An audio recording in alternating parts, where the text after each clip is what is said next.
Thanks for being here. I hope you all were able to hear the President's remarks earlier today if you didn't actually travel to Rockville for the event. Before I take your questions, let me note that this morning the President received an update on Tropical Storm Karen, which is currently located in the southeastern Gulf of Mexico. The President was briefed on efforts underway to prepare ahead of any impact from the storm, as well as the extensive resources FEMA already has on hand along the Gulf Coast. FEMA, through its regional offices, has been in touch with state and local officials in the Gulf states and stands ready to assist our state and local partners as necessary. Based on applicable legal requirements and consistent with its contingency plan, FEMA has begun to recall currently furloughed employees necessary to serve functions of the agency that protect life and property as they prepare for potential landfall for Tropical Storm Karen, or of Tropical Storm Karen. This morning, FEMA reactivated the hurricane liaison team that is embedded with the National Hurricane Center in Miami. The President directed his team to ensure that federal resources and personnel needed to support state and local preparation efforts are available and on the job. The President directed his team to keep him appraised as weather conditions change and as preparations continue. He urged residents in potentially affected areas to follow the instructions of local response and law enforcement officials. Julie.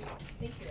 There's been a lot of focus over the last day or two on the debt ceiling, both in the President's remarks. There was the Treasury phone call today. Jack Lew was in the meeting with the lawmakers yesterday. Is that a sign that the White House now sees this government shutdown lasting to a point where it runs into the debt ceiling and that becomes just one big fiscal fight?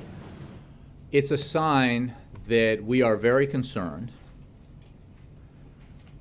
about the possibility that Republicans in the House will employ the same unfortunate tactics when it comes to their fundamental responsibility to raise the debt ceiling and make sure that the United States doesn't default, as they have employed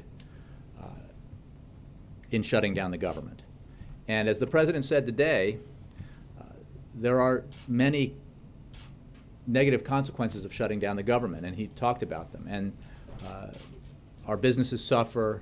Hundreds of thousands of workers live with uncertainty as to whether or not or when the next paycheck will come. And that is bad. By comparison, an economic shutdown, the result of a default would be catastrophic. And unfortunately, we've seen from Republicans in the House where one faction of one party of one House in one branch of government is driving the train. There seems to be a willingness to engage in a strategy that threatens default and perhaps ultimately causes default. So that's why it's important for people to understand the consequences, and because we don't have a lot of time. But coming out of the meeting last night, is the White House viewing this as the most likely scenario being that the government shutdown lasts up until, I think it's October 17th, when Secretary Lew says we'll hit the debt ceiling? We don't have a way to predict behavior among Republicans in the House that's any more sophisticated than what we're reading and seeing in your reports and the reports of your colleagues. There is the possibility, and we hope that it is a possibility that could come true, that Speaker Boehner puts a clean bill to fund the government on the floor today. We know with great certainty that that bill would pass, with Republicans and Democrats voting yes. And the government could reopen, and that problem could be solved.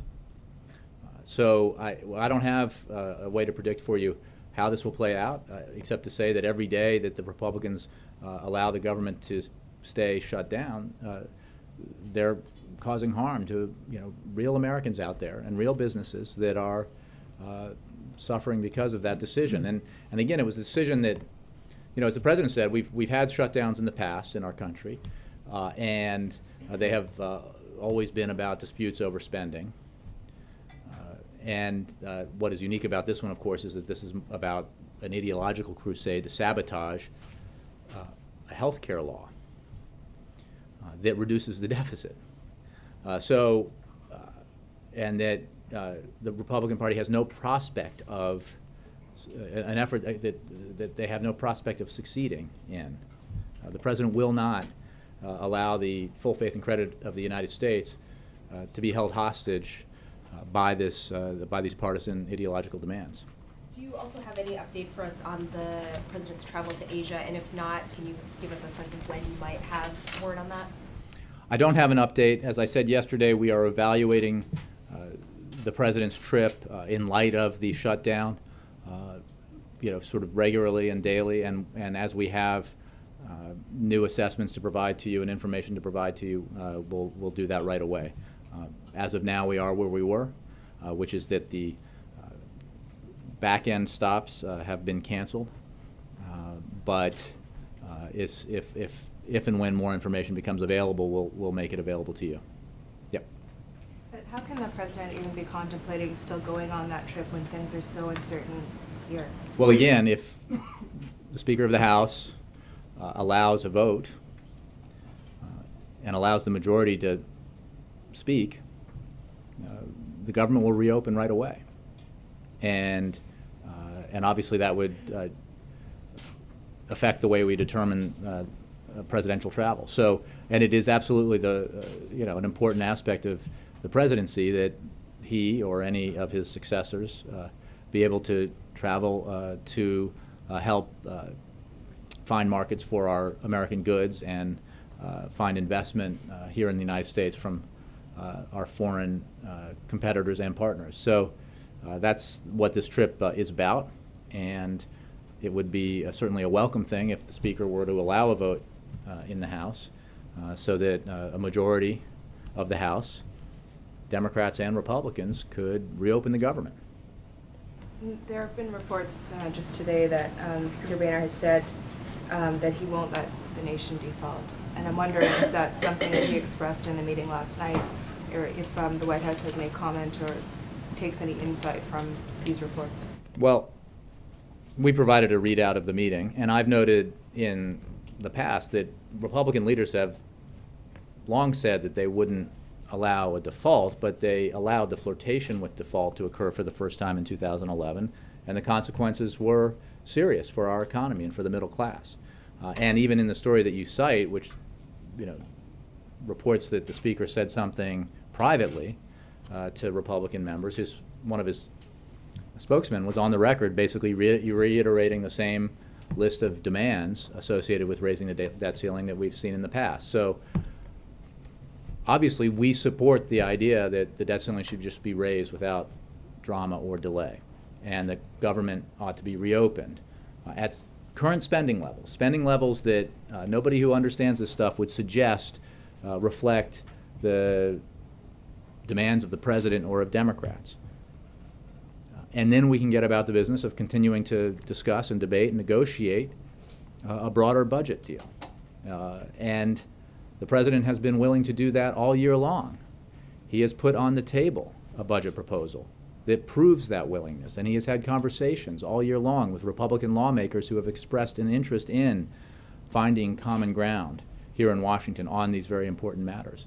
But that has to happen absent the threat of continued shutdown and absent the threat of default. Jim. Getting back to Asia, just wanted to ask, could the President potentially sign a continuing resolution en route to Asia, or an increase to the debt ceiling en route to Asia, or while he's in Asia? Could that potentially happen?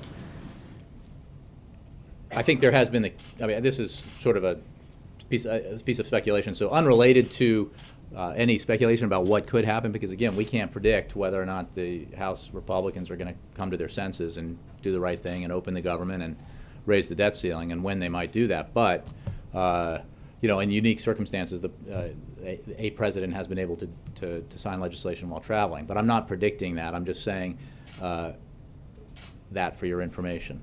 The fundamental question here is, when will Speaker Boehner allow a vote on the floor of the House. There are consequences to keeping the government shut down. The President spoke about some of them today. And there is, as we've seen reported by your colleagues and some of you, there is easily a majority in the House to pass a clean bill, the same bill that passed the Senate. The Speaker ought to let that come to the floor, have a vote. And if he doubts that Democrats would support it, put it on the floor and let's see. He knows they will, and he knows that more than enough Republicans will as well. And I know that the President said once again today he's not going to negotiate, but couldn't he sort of give a wink and a nod, to the Speaker that, look, once we get through this, we're doing the grand bargain or something approaching that? He doesn't need to wink and nod. He's said all year long that he wants to reach a broader budget agreement with Republicans who are serious about finding compromise and exploring common ground. That was what the dinners and the meetings and the coffees were all about this year. That's what his budget proposal was about. That's what his original offer to Speaker Boehner in December was about. And remember, that offer, which was viewed appropriately as a significant a demonstration of his willingness to find common ground and compromise, has remained on the table ever since. Now, if you recall, back at the end of the year, the Speaker was talking about $1 trillion in revenue and that offer was on the table. You haven't heard from him since whether that offer remains. So, the notion that the grand bargain is an escape route or well, look, I think offering. whatever phrase you use to characterize it, there is interest here and interest on Capitol Hill among Democrats in resolving our budget challenges in a way that invests in our economy where it needs to be invested in, that protects the middle class, and that responsibly continues to reduce our deficit. The President didn't just express that in words, he expressed that in hard numbers and policy proposals with his budget. And that was a budget that, as measured by some of the consternation it caused among some Democrats, was a serious document that represented a willingness to compromise and find common ground. And we hope the Republicans will join him in exploring these possibilities. But, we haven't seen that yet in any proposal. But maybe that's possible. But in the future, but after, the Republicans have to open the government and they have to raise the debt ceiling. This is doing harm to the American people needlessly. And it's not about, winning in a political game. It's about core responsibilities when you're sent here by your constituents to represent them in Washington. And just very quickly, a housekeeping question on health care reform. I know that the President said that there were more than 1 million visitors by 7 a.m. on Tuesday morning, and there's been a lot of talk about visitors to the website, but isn't enrollees really the better metric for gauging as to how well that is doing, and do we have any of those numbers yet? Here's what we know. First, in the 2 days since the marketplace is opened, 7 million people have visited healthcare.gov, and that's unique visitors. That is more than the number of people who visit SouthwestAirlines.com in a month. In a month. That's a pretty popular site. So as a measure of interest, it is substantial. What we have said all along is that this is a 6-month process. We are 2 days into it. We have 180 days to go. Another way of looking at that is that we're 48 hours in with 4,320 hours to go. So we knew and know, based on what happened in Massachusetts and other programs that have had open enrollments like this, that early periods are, when we have these early periods of enrollment, that's when potential enrollees are exploring their options. And what's rather remarkable about the Affordable Care Act in these marketplaces is that, on average, Americans in the 50 states have 50 options to choose from. So we expect, as time goes on, that and people compare and shop and they talk with their spouses or other family members about what's right for them and their finances and what kind of coverage they need and can afford, that more and more people will enroll. But we don't have No hard and 48 fast. hours. We don't have that data, and I mean, we don't, we're focused on improving the consumer experience, making sure that the American people have the information they need through healthcare.gov and through the toll-free number to begin to make assessments about what kind of insurance they'd like. I mean, as the president said today, the whole premise of this argument that the Republicans have been making, that they're willing to shut down the government over and threaten default over, is that Obamacare is a terrible thing, and we ought to, it's wildly unpopular and it's bad for the American people, and we should shut down the government over it if the president won't defund it. I think that this is a pretty good test of that theory, and the response has been overwhelming. John. Jay, I want to come back to this question of the 14th Amendment. Mhm. Whether, I'm hearing from more Democrats on the Hill that saying the president should just do it, use his own authority to raise the debt ceiling on his own. I know you've said Mhm. that he's not going to do that. What I'm wondering is the reasoning. Does the White House believe that it would be illegal for him to raise the debt ceiling on his own, that it would be beyond his legally defined powers? This administration does not believe that the 14th Amendment gives the power to the president to ignore the debt ceiling. So we do not believe that the 14th Amendment provides that authority to the president. Moreover, even if the president could ignore the debt ceiling, the fact that there is significant controversy around the president's authority to act unilaterally means that it would not be a credible alternative to Congress raising the debt ceiling and would not be taken seriously by the global economy or the markets. And that is essentially the point of faith and credit. The reason why our economy is the envy of the world, the reason why our currency is the reserve currency of the world, is because of that faith that investors around the world have in our constancy. They know that we pay our bills. They know that we're true to our word. And so even the doubt that would be created by that would undermine the faith that's the whole point of this exercise.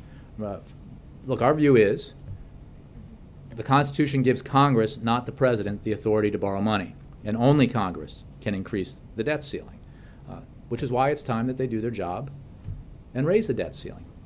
Authorize the Treasury to pay the bills that Congress racked up. I think the President, tried very hard to, in his speech today, to kind of lay out in non-Washington terms what this is about, because raising the debt ceiling sounds like you're asking Congress to, add more to our deficits and our debt. But that is not the case. Congress does that when it makes choices about where it should spend money. Those choices have been made. The obligations that Congress has incurred are what need to be paid when the bills come due. And if Congress doesn't raise the debt ceiling, those bills will come due and will not be paid. And the economic consequences of that are terrible and unimaginable. The Treasury Department's statement today, this paper on the costs of default, said we could provoke an economic crisis that could echo the events of 2008 or even worse. Given that, first of all, the White House, I assume the President agrees with his Treasury Department's analysis on this? Completely. So given that, wouldn't it make sense for the President to agree to something, with the Republicans? I understand he doesn't want to get in this situation, gun to the head, hostage taking, all that, but I mean, given that the stakes are this high. Because the stakes are so high, John, the President's not asking for anything in return for the Congress acting responsibly. He's not attaching any partisan demands. He's not attaching any items from his legislative agenda. He's simply asking that Congress exercise the authority given to it by the Constitution to pay our debts and to allow us to pay our debts. So what would be irresponsible, and I think a lot of commentators have begun to explore this, would be to allow for hostage taking to govern this debate and get into a cycle in the United States where every time a president of any party faces an another party in Congress that has a demand that it cannot get through the ballot box or through the normal procedures in Congress, and threatens to default if it doesn't get what it wants, when you're talking about, turning the full faith and credit of the United States into something that's an open question every year, every quarter, it could be every week. And that's just unacceptable. And so the president is drawing a line here. So do you We think we've cannot seen- do it. He will not do it. So I think we've seen our last meeting here on this issue with congressional leaders. I mean, why bother to have any more meetings, right? I mean, there's nothing really to negotiate. Well, there's nothing to negotiate over whether or not Congress ought to reopen the government. The House ought to allow a vote so that the majority can reopen the government, as opposed to, the only thing that's preventing John Boehner from putting this clean bill on the floor and allowing a majority to pass it are the demands of 30 to 60 members of the Tea Party caucus, the most extreme members of his conference. And it just cannot be the case where that's a faction of one party in one house gets to decide whether or not we default. So my question So the answer is, as I was saying earlier, as the president said all year, we can and should sit down and try to move forward to resolve our differences on our broader budget challenges, and we can do that. And the president has shown good faith in his willingness to do that. But he will not. Yeah, absolutely. So we after. shouldn't expect any more meetings. No, until look, this is done. I can't predict, as I wouldn't before, when the next conversation or meeting will take place. The president, I think, made very clear what our views are, what his views are in the meeting last night, and we thought it was a useful meeting to have.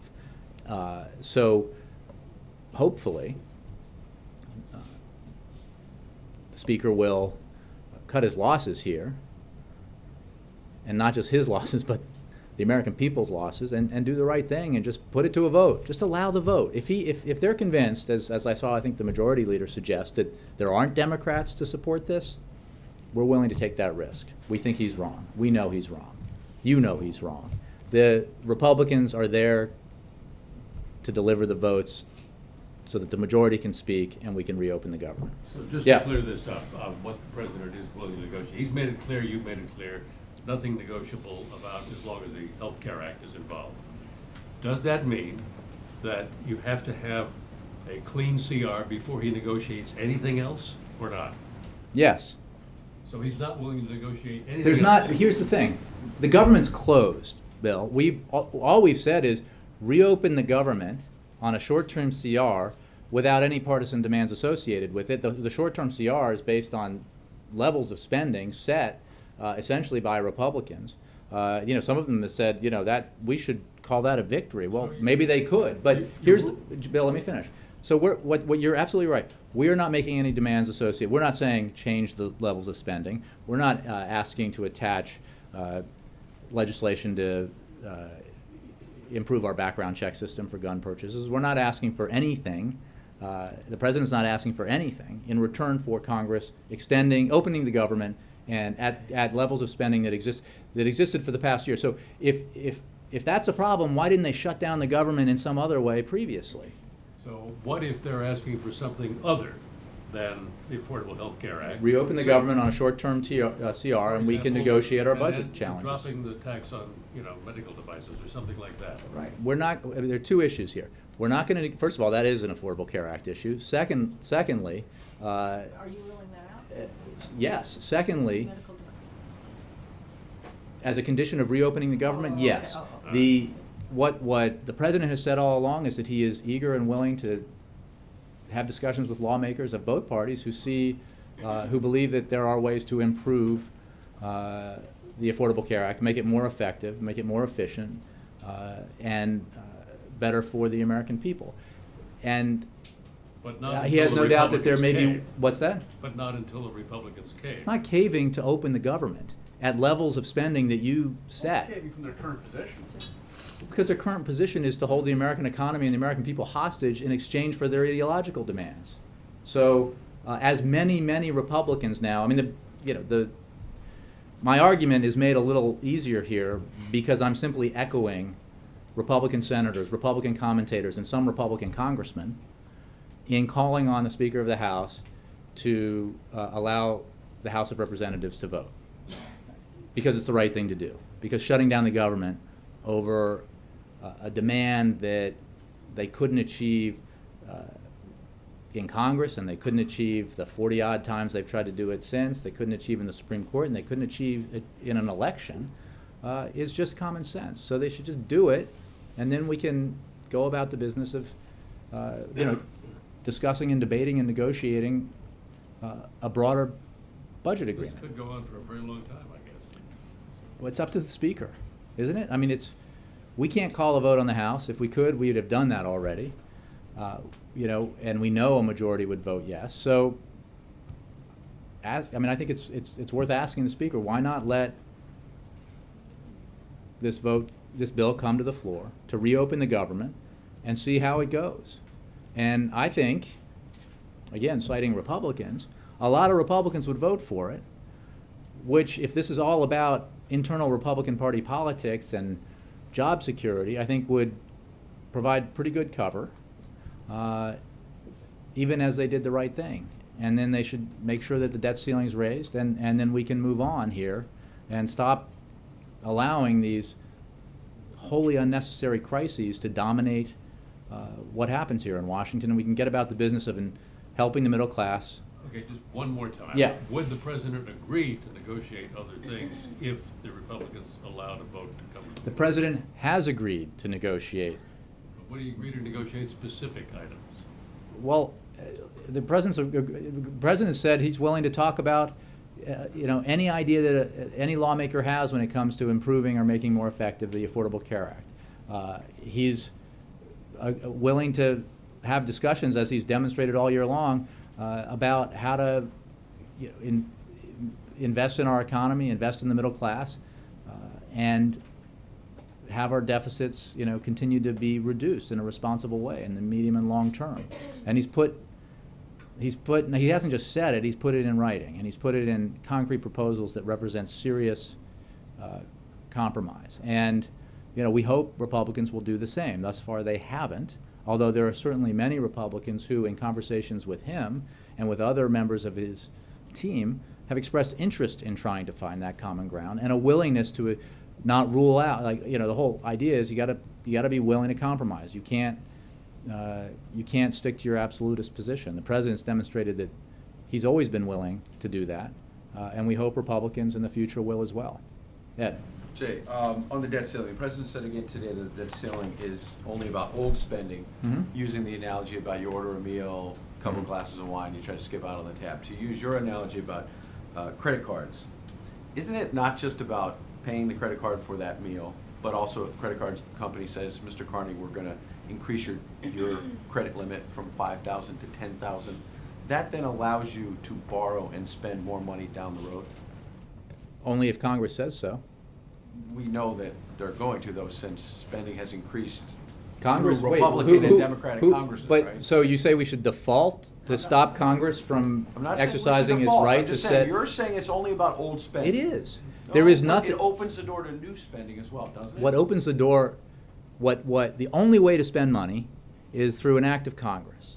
That's the only way. So they decide how we spend money, and we should debate what our budget priorities are and what programs we should invest in and what programs we should cut back in through the normal process. What is impermissible is to use the necessity of authorizing the Treasury to pay our bills as leverage in order to achieve ideological aims that you can't achieve otherwise. And why that's impermissible is because the consequences of default are economically calamitous. And guess what happens with them? Aside from all the human damage that's done to middle-class families everywhere, that devastating impact on our economy means potential recession, certainly a slowdown in growth, which means fewer revenues, which means greater deficits, which means compounding the problem all over again.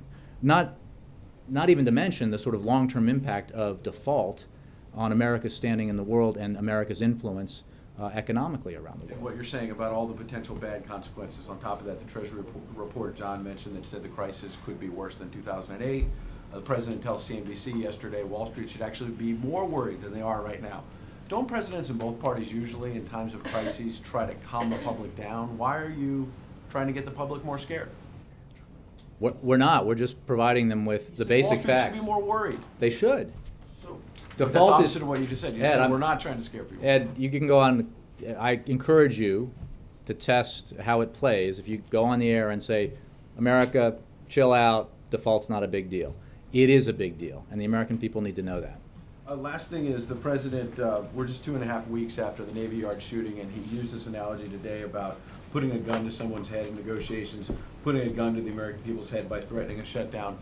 When he was in Tucson in 2011, he said, we're so sharply polarized right now, we need to, quote, make sure we're talking with each other in a way that heals, not in a way that wounds. Is it a good idea to be saying Republicans are putting a gun to the head of the American people right now? Look, the Republicans, again, I can cite numerous Republicans, including one congressman who referred to his fellow Republicans as lemmings wearing suicide vests. Numerous Republicans have used the hostage analogy. Numerous Republican commentators have used the gun to the head analogy. I hardly think this is unique. I mean, again, if you're suggesting that hurt feelings are why we I'm shut saying down the hurt feelings. government. I'm saying the president A, B, himself said you this kind yourself of rhetoric referred should- to Republicans shooting at themselves the other day in the briefing. So talking about the I president's think words. I think I'm talking about the I think the president. people who watch this could probably get through that. Yeah, I'm just saying the Kristen. president. Jay, thanks. I want to follow up on one of Ed's questions. In addition to saying that the market should be concerned, the president said Washington is having a negative impact on the lives of ordinary people, and that may manifest itself in terms of the stock market going down. Is there any concern that that type of language is actually goading the markets? No, look, we know from what happened in 2011 that the mere threat of default, the first time in our history, through all the times that the debt ceiling has been raised, where it became obvious that there was the possibility, because of the enthusiasm with which some in Congress greeted the possibility, that we might default, markets reacted. We were downgraded. It was bad for the economy. I mean, it's a statement of fact, and it needs to be avoided because the consequences are real. It's not just markets go up, markets go down, people make money, people lose money. Real people in America who are, doing the right thing, paying their bills, trying to send their kids to school, meeting their commitments and obligations, paying their mortgage, would suffer tremendously in that kind of scenario. And that's why Republican leaders, as well as the president, have said we can't let the country default, and we just hope that they're serious about this. If they are, they lift the debt ceiling without drama or delay. Jay, you've always been hesitant to discuss the markets from the podium. Isn't the President of the United States discussing the markets in that manner? Potentially He gonna have was an impact simply on them? stating a fact.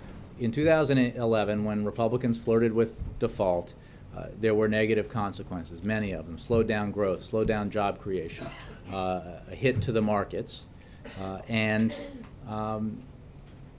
a downgrading of our credit rating for the first time in the history of this country. That is the least of what would happen if we actually defaulted. President's obviously also carrying the responsibility of informing the American people of the truth, and that is the truth. I want to ask you about Iran quickly. Prime Minister Netanyahu told NBC's Andrea Mitchell that he's open to a diplomatic solution, but he also said that the key is to maintain pressure through sanctions and the threat of military force. Does the president agree with that assessment, that sanctions and military force need to stay on the table? The president's never taken anything off the table.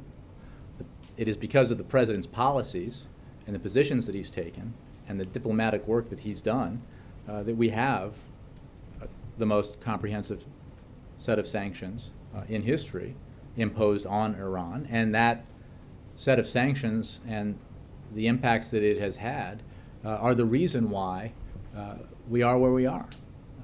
Iranian leaders have acknowledged that the sanctions have had a devastating effect on their economy, and countries around the world have participated in that sanctions regime, some of them at some cost to themselves, because they all agree that it is essential that Iran not acquire a nuclear weapon. Now, we are in a period where, because of the new government and what the new government has been saying and indications from the Supreme Leader and others, that there is the potential, at least, for seriousness about resolving this problem, that we're exploring that potential. And there was a P5+1 meeting at which the Secretary of State and his counterpart, the Foreign Minister, participated, and there will be another P5+ meeting this month. So we're going to test the theory, but it is because of the consensus and the seriousness of purpose and the commitment that the President has made to the idea that Iran cannot acquire a nuclear weapon that we are where we are. I'm sure you're aware of the language that's been used, the wolf in sheep's clothing, according to Netanyahu. Does that undercut the President's diplomatic efforts with Iran, that type of language? Well, I think, as I said the other day, Israel has every right to be skeptical. Everyone has a right to be skeptical because for so long now, Iran has failed to live up to its international obligations. It has flouted the demands of the international community to abandon its nuclear weapons program. We hope, because the window of opportunity remains open to resolve this diplomatically, that Iran is now serious about resolving this issue and in a transparent and verifiable way, giving up its nuclear weapons ambitions, and by doing that, rejoining the community of nations. Yeah. I have a And then question Carol. about debt ceiling. You Mhm. mentioned that there's tremendous amounts of confusion in the public, or actually just out-and-out ignorance. Nobody really understands what it means. Is it your understanding that if the debt ceiling is breached, no Social Security checks can be issued? I would refer, before I make specific statements about consequences on those kind of things, I'd refer you to the Treasury or the Social Security Administration. There is no question that the impact of default, especially if it were prolonged, would have those kinds of that there would be those kinds of impacts. But immediately But again, it wouldn't happen. well, I think there's a schedule on which Social Security checks go out. But look, when you start failing to pay your bills, and the world knows you've failed to pay your bills, the consequences are hard to predict, but they're all bad. So on like the timing and schedule of things that would happen, I'd refer you to the agencies responsible for them. But there is no question that these impacts would be devastating Well, I guess to Social Security recipients, to Americans across the country. Well, I guess, you have Republicans on the Hill saying it wouldn't be so bad, there is no such thing as a default. The president's out there kind of, clanging the alarm bells, but don't you need to specifically lay out for the American people exactly what it means so people I can think understand? the Treasury's done that today. In terms of Social Security checks, Medicare, Well, everything the else? Treasury's provided a report today, and I mean, if there are Republicans out there who think that default's not a bad thing, they're profoundly wrong. Profoundly. And, the idea that you can pay some of your bills, but not all of them, you try it next month, see what happens if you make your car payment, but not your mortgage. Try that for a few months and see what happens. Your credit rating's going to go, into the toilet, and you're going to be in trouble. You won't be able to borrow money anymore, and people's understanding of the full faith and credit of Mara Liasson will change dramatically. You got to pay your bills, and you got to pay them on time. We always have. The United States always has. I just have one question about what happened the last time when the Mitch McConnell, I don't even know what you want to call it, gimmick, where you actually raised the debt ceiling. Congress let the president do it. If I'm remembering this I think correctly. there They was a didn't vote on it. mechanism, right. Yeah, they actually passed the responsibility to you. So there has been a case where the president actually did raise the debt ceiling. Well, I'm because wondering if Congress, that there was gives an you act any- of Congress. That authority does not reside with the president. The Congress acted to create a mechanism whereby, as I understand it, and please don't hold me to this because my memory is a little fuzzy, the debt ceiling would be raised, and then Congress had the opportunity to reject it. Right. Thank you, John. But but that took an act of Congress. So Congress has the authority here.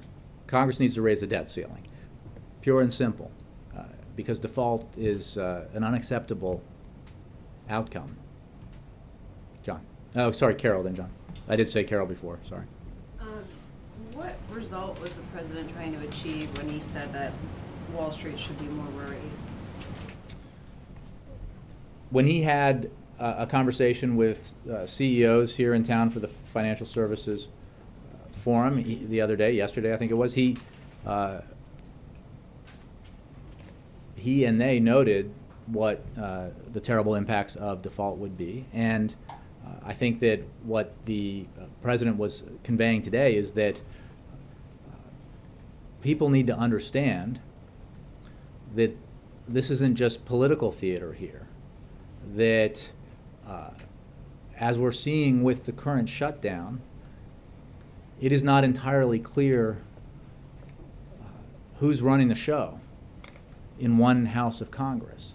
And you know, when you have a minority of one party in one house of Congress and one branch of government shutting down the government and threatening to default, that's a pretty precarious situation. So I think that there is an understandable tendency, not just on Wall Street but around the country, to look at dysfunction in Washington and think, there they go again. And they're right. You know, we've seen this movie too many times in the past. But the threat is real.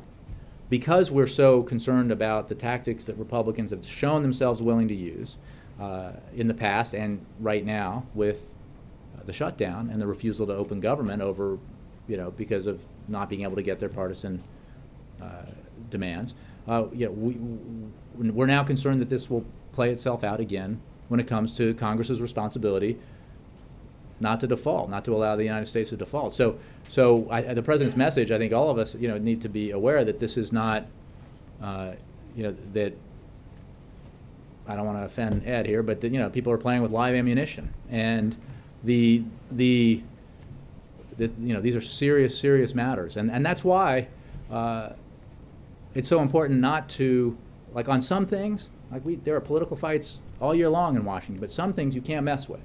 You cannot mess with the full faith and credit of the United States. You should not attach partisan demands to the simple responsibility of making sure that the United States does not default. Sounds like he wanted a reaction from the markets when he was No, saying that. I've answered the question about the markets about 5 times. Well, So well, all if- you know, what what is we're it- saying is that there are real consequences to default. We saw them, the consequences of the mere threat of default in 2011, the first time that a party to these kinds of discussions has ever credibly threatened to default, and we saw what happened. So default itself would be even more catastrophic, and simply leaving it an open question creates uncertainty, and you know, as we saw in 2011. Does it say anything about the impact of the president's words that the markets have not reacted today? Again, you guys are focusing on today. The issue is, will Congress do the right thing and raise the debt ceiling to make sure that the United States of America does not, for the first time in our history, default on its obligations? The president's point today, and the point he's been making for some time, and the point he made last night, is he will not horse trade over the Tea Party's partisan demands when it comes to the need to ensure that the United States maintain its full faith and credit. He just won't do it. You know, that behavior that the Republicans are engaging in is reckless and irresponsible, and we're seeing it in the shutdown, and you know, it would be magnified exponentially if they were to pursue that path when it came to raising the debt ceiling. John. Jim, you've got a situation here with about 18 Republicans who say they will vote for a clean debt ceiling increase. Comfy spot for them. They get to say they would do that. Most of them are in blue states, but they're not actually voting with the Democrats. Is there anything the president's doing or should be doing to offer them carrots or perhaps sticks, given that they come from these swing districts, to get them to break the logjam? The president's calling on, I mean, all he's doing is trying to make it clear that he's not asking for anything. And therefore he thinks it's the right and responsible thing for Republicans not to ask for anything in return for Congress's agreement to extend government funding and therefore reopen the government. So at existing levels of spending. You know, again, I have to, I sort of hung up my reporter's notebook, but so I don't know this firsthand as well as I used to, but I've seen some very good reporters write that with great confidence, and now tweet, something that didn't exist when I was doing it, but that with great confidence that not only would 17 or 20 Republicans vote for this if the Speaker put it on the floor, but significantly more would. I don't know. But we're confident that a majority of the House would vote yes, and that therefore the government could be reopened without a problem very quickly. And the Speaker ought to just do it. Should the President be reaching out to some of those Republicans directly? I don't think that look, a lot of these Republicans have said they oppose, obviously, they supported a different candidate. A lot of them opposed Obamacare. I don't think like the President calling them up and saying, do the right thing, when they've already said to do the right thing, is going to help them politically, particularly, especially in their party. The issue here is, will the Speaker of the House allow them to vote? And if he does, we can reopen the government today. Can I follow up? Hi, Chris. Thanks, Jay. You touched on this before. I wonder if you'll go into it a little more deeply. What would be lost if the President didn't go to Asia? Would it be that big a deal if he didn't go on this particular trip? I mean, I don't think I can go into it more deeply. These are the kinds of meetings where the representation by the United States at the highest level achieves good things for us in terms of our national security and in terms of our role in the global economy. Asia's the fastest growing market in the world, and our fastest growing economies in the world. So many of them are in Asia, and the President has made a point throughout his presidency of making sure that we change our sort of reposition ourselves as a nation so that we're oriented towards Asia in a way that we weren't because of our extreme focus under the previous 8 years on the Middle East. The Middle East is very important. We all know it is, and obviously the President's very focused on that as well. But when it comes to our broader economic and strategic goals as a nation, we need to be engaged in Asia, and these kinds of trips help us do that. Now, we've already announced that part of the trip has been curtailed, and as I said earlier, we'll be evaluating that steadily as time goes on and make you aware of any scheduling changes as they come about. Is it accurate that the President may meet with President Putin while in Indonesia? I just don't have any schedules to preview for you, in part because I've obviously been focused on other things. It seemed a little bit like an answer. But I do believe Russia's a participant in the summit, at least in Indonesia. It seemed a little bit like in answer to Roberta's question, you were saying the President won't leave the country if the government is still in shutdown. Has that determination been made? I'm not going to speculate about what would happen if, because there is still time for that question to be moved. The Speaker of the House can reopen the government today, and we hope he does. Alexis and Steve. Quick follow-up to what John was asking you. I just want to make sure I understand, because you've mentioned dozens of times the like-minded House Republicans who would ally themselves with the President today on a clean CR, and people like the Washington Post or news organizations have that list. You know who those folks are. Mm-hmm. And they have publicly said things that they would like to convey, they sound like they'd like to convey to the President himself. So let me just clarify. Mm-hmm. The President sees no utility in perhaps having a meeting with the like-minded Alexis, House Republicans. No, I just want to ask to mix things up, to apply pressure on the Speaker who is stuck. No? There's no Well, again, utility? I don't have a strategic plan to unveil to you today in terms of how we're going to convince the Speaker to do the obvious and right thing here. These Republicans have spoken out themselves, and according to the reporting by credible people, including some very closely tied to the Republican Party, there are other Republicans who would gladly vote to reopen the government if a clean CR were placed on the House. So I think it's a pretty safe thing to say that Republicans aren't waiting for a phone call from the President for them to decide whether or not it's the right thing to do to open the government. That's not what I'm suggesting. I'm just saying I don't have a. I'm just trying If to you're clarify recommending this. strategy. I'm not recommending anything. I'm just following up because you Yeah. sounded dismissive. No, I'm not. I think. The idea that the President could learn something from them, or that could be useful, or Look, could the mix President, things up. Alexis. That's all I'm asking. Well, you're not. You're stating, but the President has met with compromise-minded Republicans all year long, and he hopes to meet with as many here, some in the House, but the president, you know, looks forward to meetings with Republican lawmakers who want to find common ground on budget issues. Right now, the House just needs to hold a vote on a clean CR to reopen the government, and then move quickly to ensure that the United States doesn't default, and that nobody is under any fear that the United States might default, because it's too important to engage in the strategy that House Republicans have engaged in thus far. Steve. On the question of negotiating, Republicans don't seem to believe the president that he won't negotiate. I disagree. That Majority Leader Cantor just sent a letter to his colleagues outlining their strategy, saying that he's confident that if we keep advancing common sense solutions to the problems created by the shutdown, that Senate Democrats and President Obama will eventually agree to meaningful discussions that would allow us to ultimately resolve this impasse. They don't seem to believe that the president can sort of stay in his corner and not negotiate. What can you do to convince them? Because I think they look at the last couple of years and say, hey, he's negotiated with us before. He's given us trillions of dollars in spending cuts every time we've had one of these crises. He's eventually caved to something. What's different about this time? What can you say? I would just point you to the statement, the very, very, very brief statement the Speaker of the House made after the meeting last night. I don't think there's any doubt in the Speaker's mind that the President is very firm and crystal clear about his position on this.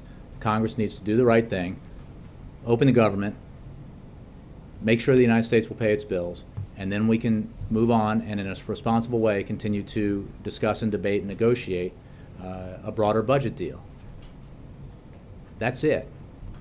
That's our position, and it's not changing, because you know, the thing you just described is, you know, we're going to keep at this until we get what this is all about, right? It's about trying to undo the results of an election, trying to undo the results of votes in the House and the Senate, trying to undo a ruling by the Supreme Court on the constitutionality of the Affordable Care Act. You know, by using the debt ceiling or the closure of the government as leverage. And the president's taking a position, and I actually don't, I don't believe that you're right in assessing that they don't understand how clear and firm he is on this. I think they know very clearly that he's not going to do this. He's not going to negotiate over the Congress's responsibility to ensure that the United States pays its bills. That's a responsibility that is provided to them by the Constitution, and they have to fulfill that responsibility. Well, it's a new position for him, though.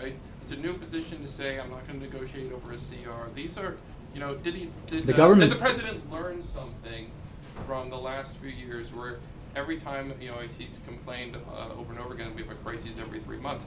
And has he finally learned that if he keeps giving in the 3 months well, later, we can have a longer discussion about, you know, that assessment. You know, if you're saying that, you know, the Republicans have gotten everything they wanted over the last few years, they should just declare victory and open the government. I don't think they believe that. I think they understand that, because we've seen them act it out, that you know, the president did have significant, you know, make significant strides on a number of policy objectives, and continues to, and he has done it in concert with Congress. And again, I just disagree with the idea that the president has been anything but clear, or that anybody in any leadership position anyway on Capitol Hill has any doubts about that. Thanks, guys.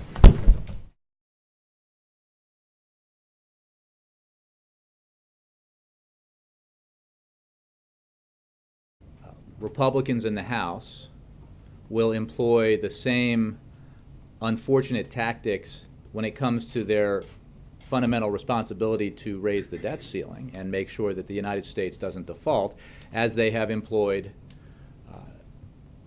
in shutting down the government. And as the president said today, there are many negative consequences of shutting down the government, and he talked about them. And our businesses suffer, hundreds of thousands of workers live with uncertainty as to whether or not or when the next paycheck will come. And that is bad. By comparison, an economic shutdown, the result of a default would be catastrophic. And unfortunately, we've seen from Republicans in the House where one faction of one party of one House in one branch of government, that bill would pass with Republicans and Democrats voting yes. And the government could reopen, and that problem could be solved.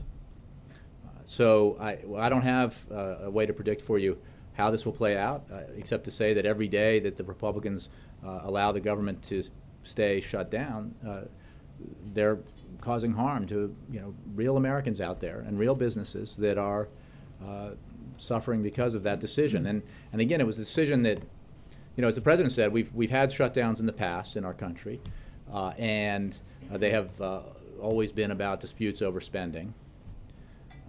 And what is unique about this one, of course, is that this is about an ideological crusade to sabotage a health care law that reduces the deficit.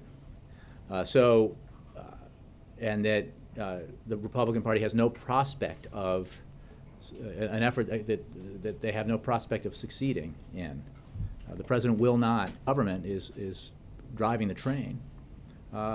There seems to be a willingness to engage in a strategy that threatens default and perhaps ultimately causes default.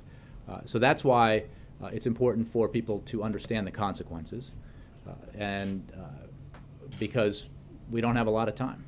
But coming out of the meeting last night, is the White House viewing this as the most likely scenario, being that the government shutdown lasts up until, I think it's October 17th, when Secretary Lew says we'll hit the debt ceiling?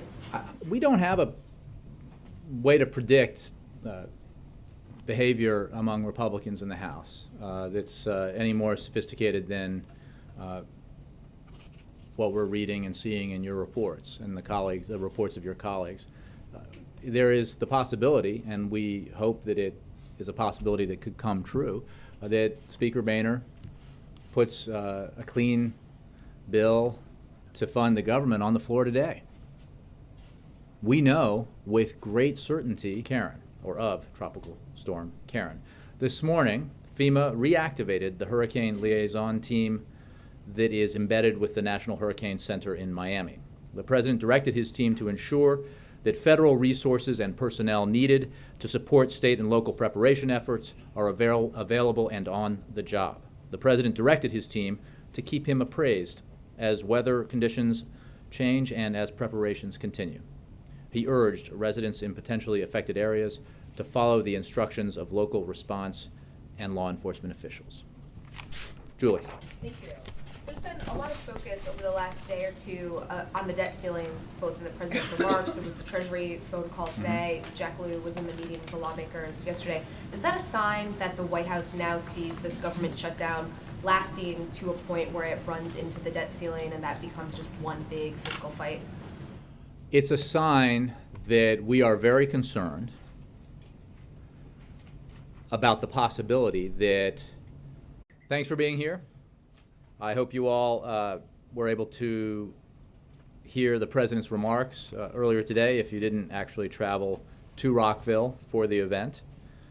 Before I take your questions, let me note that this morning the President received an update on Tropical Storm Karen, which is currently located in the southeastern Gulf of Mexico. The President was briefed on efforts underway to prepare ahead of any impact from the storm, as well as the extensive resources FEMA already has on hand along the Gulf Coast. FEMA, through its regional offices, has been in touch with state and local officials in the Gulf states and stands ready to assist our state and local partners as necessary. Based on applicable legal requirements and consistent with its contingency plan, FEMA has begun to recall currently furloughed employees necessary to serve functions of the agency that protect life and property as they prepare for potential landfall for Tropical Storm